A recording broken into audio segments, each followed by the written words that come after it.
Every Thursday night for 20 years, my husband Daniel said the same thing. I'm going to see Mom. I never questioned it. I was raised not to question things like that. Until the night my youngest son spiked a fever of 104 degrees, and I called my mother-in-law's house for the first time in 2 decades. The woman who answered the phone said something that made my blood run cold. Honey, nobody named Dorothy has lived here since 1966. She died that year. 20 years. 20 years of Thursday nights. 20 years of believing my husband was the devoted son visiting his elderly mother across town in Sacramento. And in one phone call, in one single moment, my entire marriage shattered like glass hitting concrete. If you're watching this video, give it a like, subscribe to the channel, and tell me in the comments where you're listening to my story of lies and liberation from. I want to know how far this has reached. My name is Helen, and I'm 73 years old now. But this story begins when I was a girl of 15, growing up in a small farming town in rural California back in 1952. My father worked the fields, and my mother took in laundry from the wealthier families in town. We had nothing, but we had dignity. That's what Mama always said. Helen, she'd tell me while we hung wet sheets on the line, the summer heat making everything shimmer. A woman's worth is in her hands and her heart. Work hard, keep your head down, and marry a good man who will provide. I believed her. God, how I believed her. I met Daniel Walker in 1968 at a church social. I was 31, practically an old maid by the standards of those days.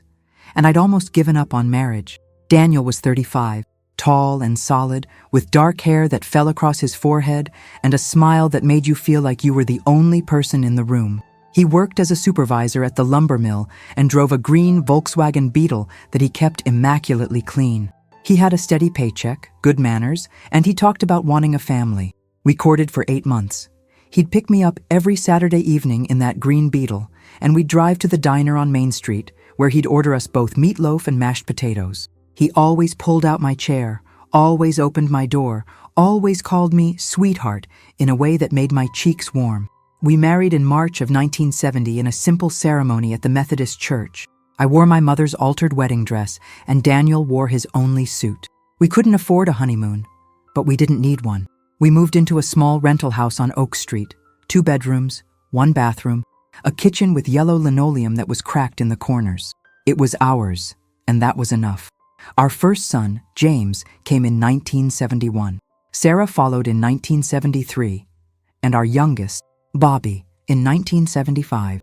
Daniel was a good father in those early years. He'd come home from the mill with sawdust still in his hair, and he'd scoop up the kids and spin them around until they shrieked with laughter. We were happy, or at least, I thought we were.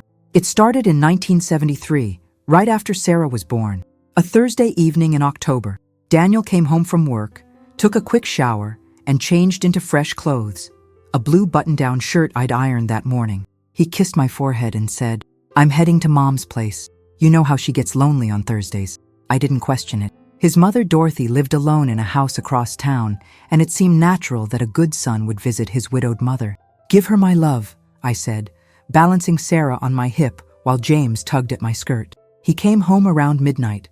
I was already in bed, half asleep, but I noticed the smell, perfume, something floral and heavy, nothing like the ivory soap we kept in our bathroom. And when I did the laundry the next morning, his blue shirt had a smear of coral-colored lipstick on the collar. "Your mother wears lipstick?" I asked him casually over breakfast. He didn't even look up from his eggs. "She likes to look nice, even at home. You know how women her age are." I accepted it, because that's what I'd been taught to do. Accept, accommodate, keep the peace. Every Thursday after that became sacred. No matter what was happening, if one of the kids was sick, if we had bills piling up, if I needed him for anything, Thursday nights belonged to Dorothy. "Mom's expecting me," he'd say.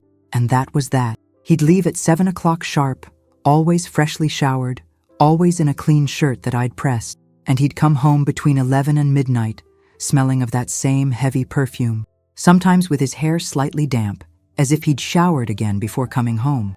"Why do you always shower at your mother's house?" I asked once, maybe in 1978 or 79. "Her place gets so hot, Helen. She keeps that furnace cranked up to 80 degrees. I work up a sweat just sitting there." The thing is, I wanted to believe him. I needed to believe him. Because if I didn't believe him, then what did that make me? A fool? A woman who'd wasted years of her life? So I pushed the questions down. I ignored the lipstick stains that appeared like clockwork. I didn't ask why Dorothy never invited us for Thanksgiving or Christmas.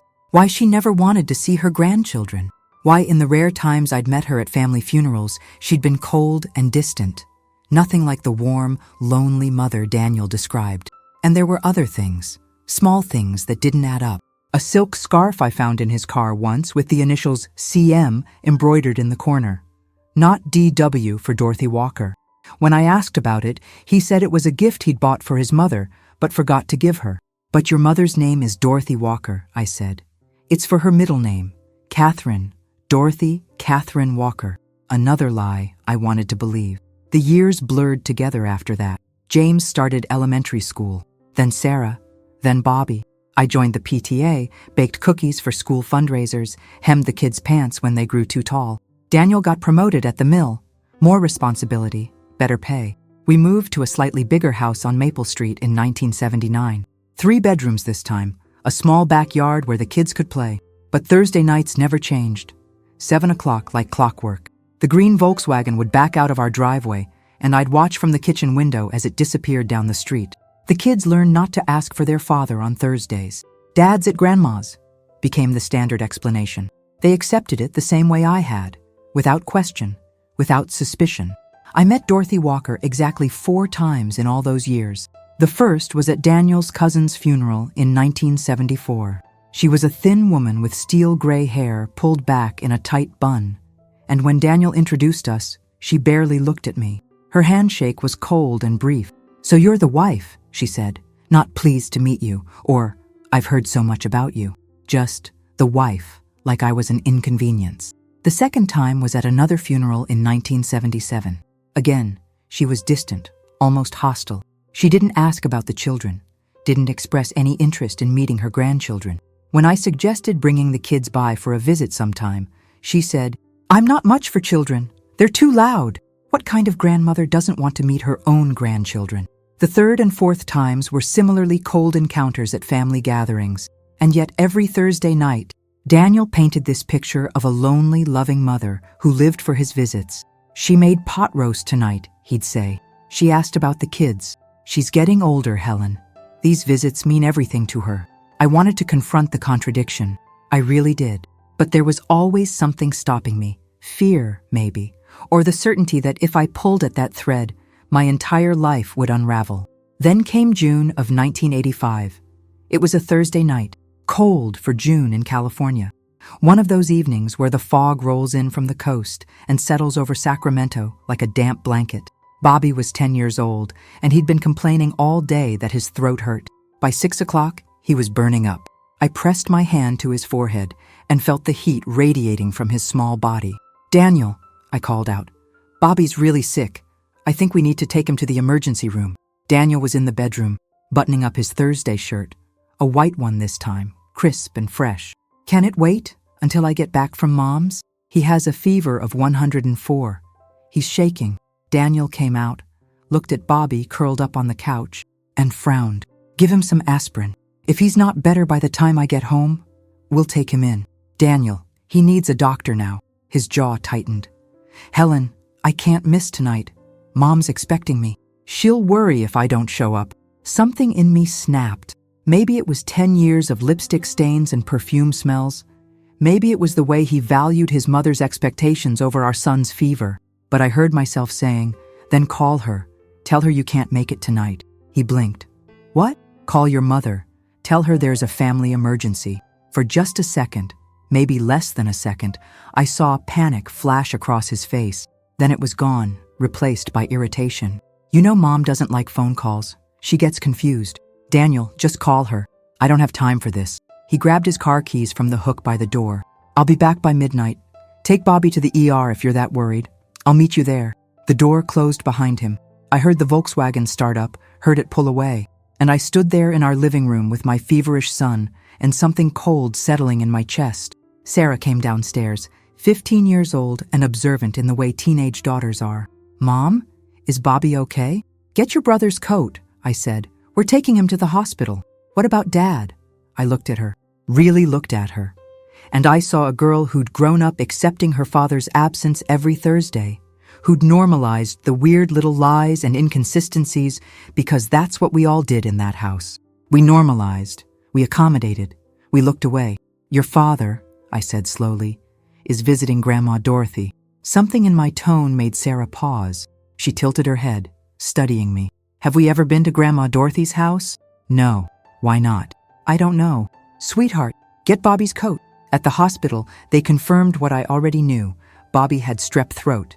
They gave him antibiotics and told us to push fluids and keep him comfortable. We got home around 10:30. James, our oldest at 14, was still up, doing homework at the kitchen table. Where's Dad? He asked. At your grandmother's.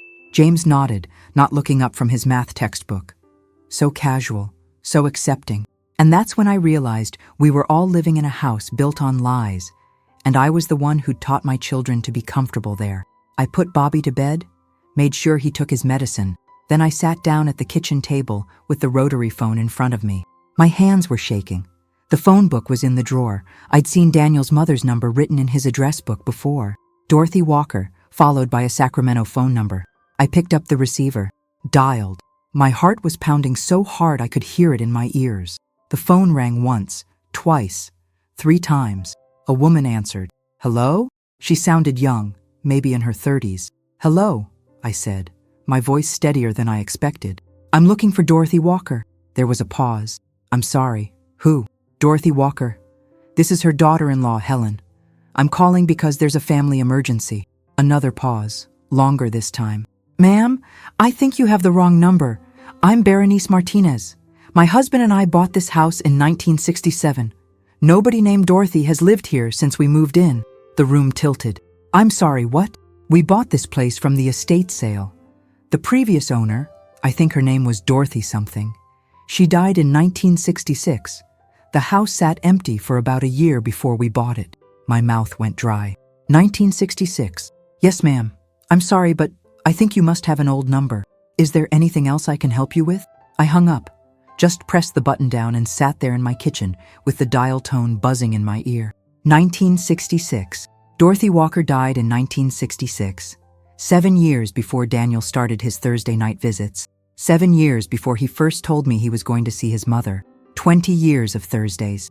20 years of lies. I don't know how long I sat there. Long enough for the fog outside to thicken.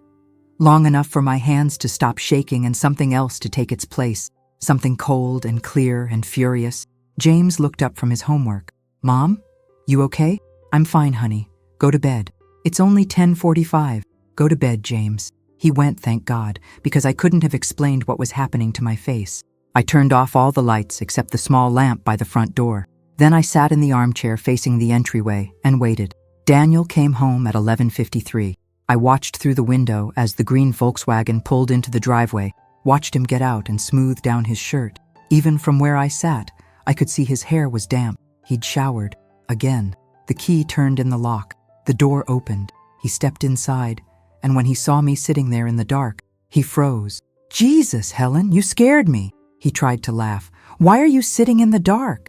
I didn't move, didn't smile, just looked at him. How's your mother? She's fine, same as always. He closed the door, hung up his keys. How's Bobby? Strep throat. They gave him antibiotics. Good, that's good. He started toward the bedroom, but I spoke again. I called her. He stopped, turned slowly. What? I called your mother. Tonight, while you were visiting her. Even in the dim light, I saw the color drain from his face. He opened his mouth, closed it, opened it again. What number did you call? The one in your address book. The one you've had for 20 years. Helen, that must be an old number. Mom changed her number a while back. Daniel. My voice was flat, cold. A woman named Berenice answered. She and her husband bought that house in 1967 from an estate sale because Dorothy Walker died in 1966. Silence. Complete silence except for the hum of the refrigerator in the kitchen. I can explain, he finally said. Can you? It's not what you think. Then what is it? Daniel, what exactly have you been doing every Thursday night for 20 years if you haven't been visiting your dead mother? He ran a hand through his damp hair. I watched him calculate, watched him try to find an angle. A story that would make this make sense. There's another Dorothy, a family friend. She's elderly, lives alone, and I visit her. I've been calling her Mom because it's easier than explaining. Stop. I stood up. My legs felt shaky, but my voice was steady. Don't lie to me anymore. Not one more lie, Daniel. Not one more. I'm not lying. Your shirt smells like perfume. Your hair is wet. You come home after midnight every single Thursday, and you have for 20 years. So either you tell me the truth right now, or I'm taking the kids and leaving tomorrow morning. His face changed, hardened. You're being hysterical. Am I? You're upset about Bobby, and you're taking it out on me. You're imagining things. The lipstick on your collars? Am I imagining that? The perfume? The silk scarf with someone else's initials? Am I imagining all of that? Helen, you're not thinking straight. I have never thought more clearly in my entire life. I walked past him toward the bedroom. You can sleep on the couch tonight. We'll talk in the morning when you're ready to tell me the truth. You can't just... I turned in the doorway. Yes, Daniel, I can. Because I'm done accepting your lies. I'm done looking away. And I'm done pretending I don't smell another woman's perfume on my husband every Thursday night. I closed the bedroom door and locked it. I didn't sleep.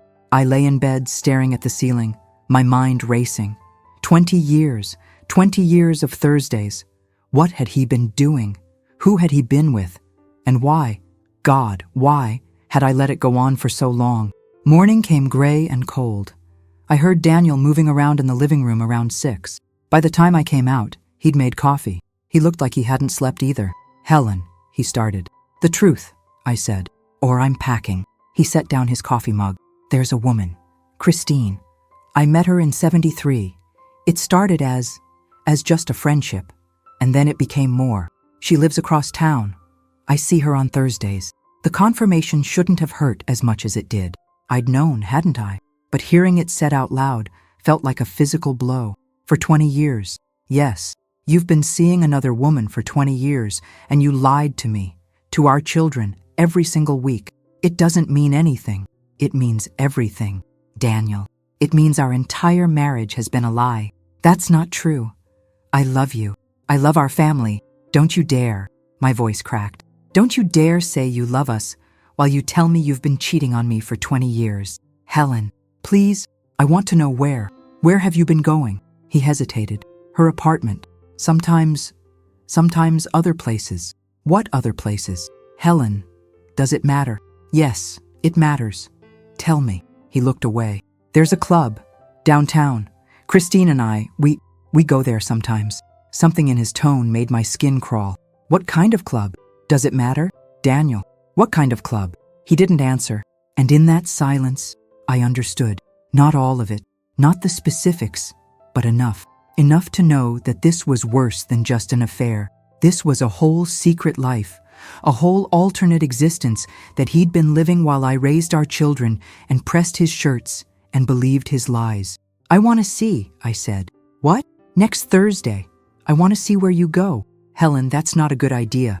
I don't care what you think is a good idea. Next Thursday, I'm following you. So you can either tell me where you go, or I'll find out myself. He stared at me for a long moment. Then something shifted in his expression. Defiance, maybe, or resignation. Fine.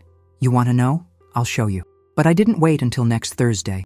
That following Tuesday, I went to my sister Lourdes' house. She lived 20 minutes away in a small apartment near the university. Lourdes was 5 years younger than me, never married, worked as a secretary at a law firm. She'd always been the brave one, the one who'd left our hometown and made her own way. I told her everything. She sat at her kitchen table, chain-smoking Marlboros, getting angrier with every sentence. 20 years, she said when I finished. Helen, 20 goddamn years. I know. And you believed him? All this time? I wanted to believe him. There's a difference. She stubbed out her cigarette. What are you going to do? I don't know. I can't think straight. Do you want to stay with him? I looked at my hands. They were red and rough from years of housework, washing dishes, scrubbing floors. I don't know who he is anymore. I don't know if I ever knew. Then you need to find out. You need to see for yourself what he's been doing. How? Lourdes smiled, but it wasn't a happy smile. Thursday night, you and I are going to follow that son of a bitch, and then you're going to decide what to do with the rest of your life. Thursday came. I told Daniel I was taking Bobby to a late doctor's appointment, a follow-up for the strep throat. Daniel barely looked up from his dinner. Okay, I'll be at Mom's if you need me. The lie came so easily to him, so naturally. Like he'd been doing it so long he didn't even think about it anymore. Lourdes picked me up at 6:30. We parked down the street from our house and waited. At 7 o'clock sharp, the green Volkswagen backed out of the driveway.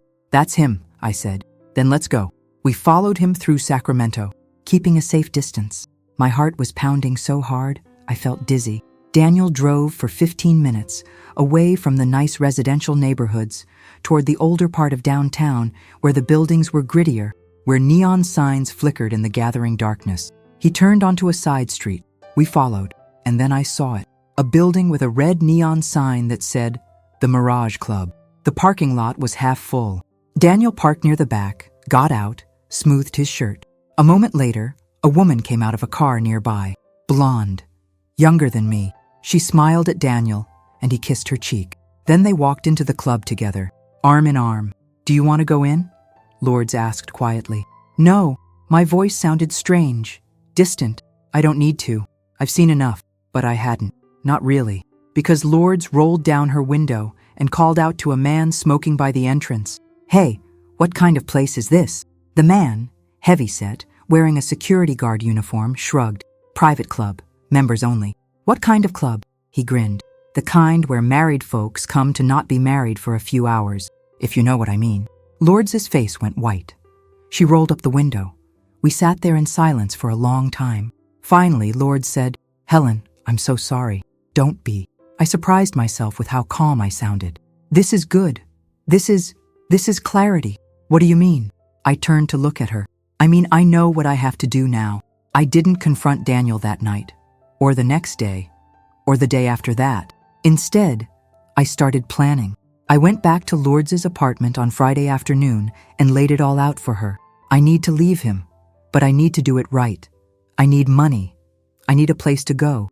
And I need to make sure the kids are okay. You can stay with me, Lourdes said immediately. It's small, but we'll make it work. That's in Sacramento. I need to get farther away. Do you remember Aunt Rosa in Phoenix? Lourdes nodded. She has that big house. She's always said you could visit anytime. I'm going to call her. Ask if the kids and I can stay for a while, just until I get on my feet. What about money? That was the hardest part. Daniel controlled our finances. I had a household allowance, $200 a month for groceries and necessities. That was it.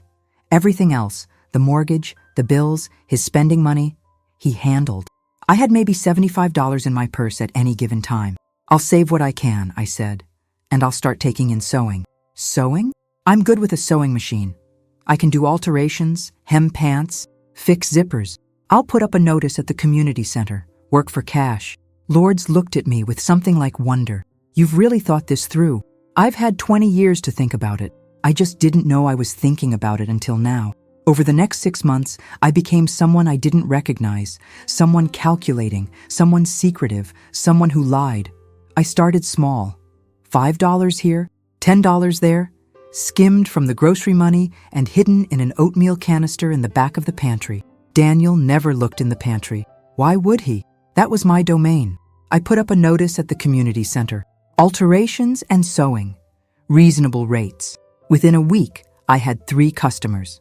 Within a month, I had 10. I did the work at night after Daniel went to bed, the gentle whir of my sewing machine becoming the soundtrack of my secret life. $20 to hem a dress, $15 to take in a pair of pants, $30 to alter a wedding dress. Every dollar went into the oatmeal canister. I made copies of important documents, birth certificates, social security cards, the deed to the house, Daniel's pay stubs. I kept them in a manila envelope that I gave to Lourdes for safekeeping. I opened a bank account in my name only at a bank across town where Daniel would never see me. By October, I had $350 saved. By November, it was $620. I talked to the kids carefully, individually. James first, because he was the oldest.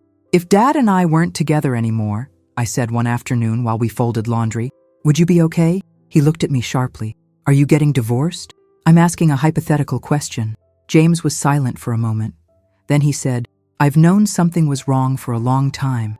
Mom, so yeah, I'd be okay. As long as you were okay. Sarah was harder. She cried when I brought it up, but she also said something that broke my heart. I always wondered why Dad was never home on Thursdays. I thought maybe he didn't like us. He loves you, sweetheart. All three of you. This isn't about you. Is it about Grandma Dorothy? I looked at my daughter. So smart, so observant. No, honey. It's not about Grandma Dorothy. Bobby was 10. I didn't tell him much, just asked if he'd be willing to go on an adventure, maybe live somewhere new for a little while. His eyes lit up. Like a vacation? Something like that. I called Aunt Rosa. She was 78 years old, living alone in a big house in Phoenix that her late husband had left her. Of course you can come, she said immediately. Stay as long as you need. I have 3 empty bedrooms, just collecting dust. By the first week of November, I had everything ready. $940 in my secret bank account, a plan, a destination, and a fury that had calcified into something cold and permanent. Daniel still went to Mom's every Thursday. He still came home smelling of perfume. He still thought I believed him. Or maybe he just thought I'd accepted it, the way I'd accepted everything else for 20 years. On Thursday, November 7th, 1985, I put my plan into action. Daniel came home from work at 5:30 as usual. I had dinner ready, pot roast, his favorite. The kids were unusually quiet. They knew something was happening, even if they didn't know exactly what. At 6:45, Daniel stood up from the table. I'm heading to Mom's. Okay, I said. Drive safe. He kissed the top of my head. He always did that, one small gesture of affection to balance out the lies, and left. We waited until we heard the Volkswagen pull away. Then we moved. James and Sarah had their bags already packed, hidden in their closets. Bobby's things were in a box in the garage. I'd already loaded most of it into Lourdes' car that afternoon while Daniel was at work. Now we just grabbed the last few items. Toothbrushes, a few favorite toys, the envelope with our important documents. On the kitchen table, I left a note. I'd rewritten it a dozen times, but in the end, I kept it simple. Daniel, I went to visit your mother, the one in the cemetery, the one who died in 1966. Don't wait up. Helen Lourdes was waiting 3 blocks away with her car running. We piled in, me, James, Sarah, Bobby, and 5 suitcases. The Greyhound bus to Phoenix left at 9:30. We'd be there by morning. You okay? Lourdes asked as we drove toward the bus station. I looked back at my children in the back seat. James had his arm around Sarah. Bobby was clutching his stuffed bear. They looked scared, but they also looked relieved. I will be, I said. The bus station was cold and fluorescent bright. I bought 4 one-way tickets to Phoenix. Total cost, $168. We had 2 hours to wait, so we sat on hard plastic chairs and ate vending machine sandwiches. Nobody talked much. Sarah cried quietly. James held her hand. At 9:15, they called our bus. We stood up, gathered our bags. Helen, Lourdes said, grabbing my hand. You're doing the right thing. I know. Call me when you get there. I will. She hugged me tight, then hugged each of the kids. You take care of your mama, okay? She's the strongest woman I know. The bus ride took 11 hours. I didn't sleep. I sat with Bobby's head on my lap, Sarah leaning against my shoulder. James across the aisle watching the dark highway roll past. Somewhere around 3 in the morning, as we crossed into Arizona, I realized I was free. Terrified, uncertain, nearly broke, but free. Aunt Rosa was waiting at the Phoenix bus station when we arrived at 8:30 Friday morning. She took one look at us, exhausted, rumpled, carrying everything we owned in 5 suitcases, and said, "Let's get you home." Her house was exactly what we needed. Big, quiet, safe. She put James and Bobby in one bedroom, Sarah in another, and gave me the third. "Stay as long as you want," she said. I like the company. Daniel called Lourdes 3 times that first week. She didn't tell him where we were. "Helen doesn't want to talk to you," was all she said. He sent letters, angry ones at first. How dare I leave? How dare I take the children? I was overreacting. I was being irrational. Then pleading ones. He was sorry. He'd made a mistake. It meant nothing. Please come back. Then desperate ones. He missed us. He'd change. He'd do anything. I didn't respond to any of them. In December, Lourdes helped me find a lawyer in Phoenix. His name was Miguel Hernandez, and he specialized in family law. I told him everything. He listened without judgment, took notes, and said, "You have grounds for divorce. And given the circumstances, custody shouldn't be an issue." "I don't have much money," I warned him. "We'll work it out. Your sister vouched for you. That's good enough for me." The divorce took 14 months to finalize. Daniel fought it at first, then seemed to give up. The judge granted me full custody of the children and ordered Daniel to pay $350 a month in child support. He was supposed to send it by the first of every month. Some months he did. Most months he didn't. It didn't matter. By then, I'd found work. It started with alterations again. Aunt Rosa told her church friends about me, and word spread. Within 3 months, I was doing alterations for 2 boutiques in downtown Phoenix. By the summer of 1986, I'd saved enough to buy a better sewing machine and rent a small studio space. I called it Helen's Alterations. Simple, honest, mine. The kids adjusted better than I'd expected. James graduated high school in 1989 and got a scholarship to Arizona State University. He studied engineering, graduated with honors, got a good job with an aerospace company. Sarah discovered she had a talent for design. She started helping me with the business, sketching ideas for original pieces, not just alterations. Bobby joined the school band, learned saxophone, found his people. In 1992, Sarah and I launched a small clothing line, simple, elegant pieces for real women's bodies. We called it Soledad, which means solitude in Spanish, but also strength. It felt right. The business grew slowly but steadily. By 2000, we had a website. By 2005, we were supplying 4 boutiques across Arizona and New Mexico. By 2010, Sarah had taken over most of the business operations, and I'd gone back to school. Community college first, then Arizona State. I got my degree in business administration at 58 years old. I heard about Daniel through the kids. They reconnected with him in their 20s, carefully, cautiously, on their own terms. He'd moved to Denver, married Christine, divorced Christine, lived alone. In 1998, he was diagnosed with pancreatic cancer. James called me. "Dad's sick. He wants to see us. Then you should go. Are you okay with that?" "Honey, he's your father. I would never stand in the way of that relationship. You go. Tell him I said hello." They went. All 3 of them. They told me later that Daniel cried, said he was sorry, said he'd wasted the best thing in his life because he'd been selfish and stupid and scared, said he was proud of them, proud of what I'd built, proud of the woman I'd become. He died in February of 1999. The kids went to the funeral. I didn't. In 2015, I was diagnosed with breast cancer. Stage 2, caught early. I had surgery, did 6 months of chemotherapy, lost my hair, fought like hell, and won. Sarah and Bobby moved back to Phoenix during my treatment. James flew in every weekend from California, where he lived with his wife and 2 kids. They surrounded me with love, with support, with the fierce loyalty that I'd spent 30 years building. The cancer made me think about legacy, about what matters, about what I wanted people to know. So I'm telling you this story now at 73, sitting in my little office above Helen's Alterations, looking at photos of my 3 kids, my 5 grandchildren, my life that I built from nothing but courage and a sewing machine. What would you have done in my situation? Have you ever faced something like this in your own family? Have you ever had to choose between the comfortable lie and the terrifying truth? Please share your thoughts in the comments. And don't forget to tell me what city you're watching from. Thank you so much for listening until the very end. This is Letters to Helen, and I'll see you in the next story.